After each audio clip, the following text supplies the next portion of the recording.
boss, magandang tanghali at welcome back to my channel. So may gagawin tayong transmission. Yan, si Suel. So pull down transmission tayo mga boss ngayon.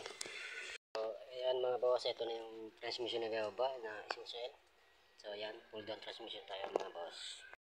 So ito na mga boss, na tanggal ko na yung lining ng Isuzu Elf. So ayan, papalitan na kasi, ayan, tinamaan na sagad. Tapos meron pa akong nakita na hindi problema niya. Ito, tumama yung pinaka tornilyo ng flywheel. So ayan, oh, kinain siya mga boss. Ayan.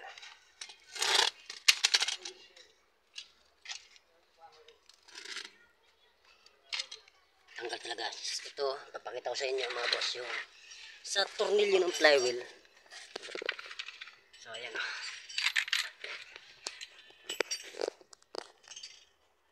Ayan, mga boss. Tinamaan talaga siya. Kinayod. Ayan, oh. Kinayod siya. Hanggang taas. So ayan. So babaklasin namin to para ipa-repace. Kung hindi na kaya ipa-repace kasi hindi naman tatamaan din to ng lining kung hindi na to malalim or sagad na yung pagkaka-repace niya. So ayan. Hello mga boss, ito na yung bagong flywheel. Bumili na ng bago yung may-ari kasi hindi na pwede yung isang flywheel niya kasi sagad na yung pagkaka-repace. So inaabot ng mga lalagyan ng yung ulo ng tornilyo. Yan. So ito yung luma mga boss. Yan.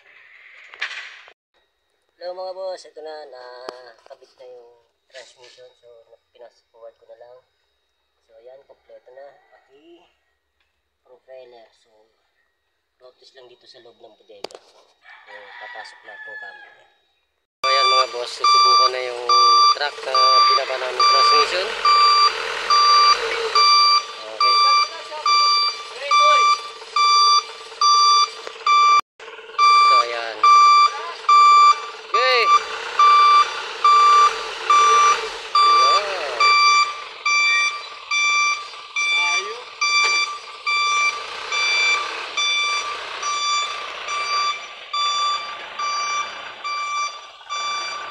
So ayan mga boss, okay na siya.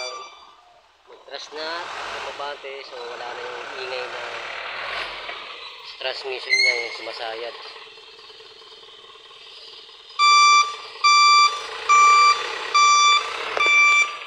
Siyempre nagpalit din ng bagong flywheel. So sa Elf, yan ang kasama namin, si Butukoy. Call name Choki Robert Jaworski. So ayan mga boss, hindi lang kalimutan mga boss, follow, like and share and subscribe po. Maraming salamat.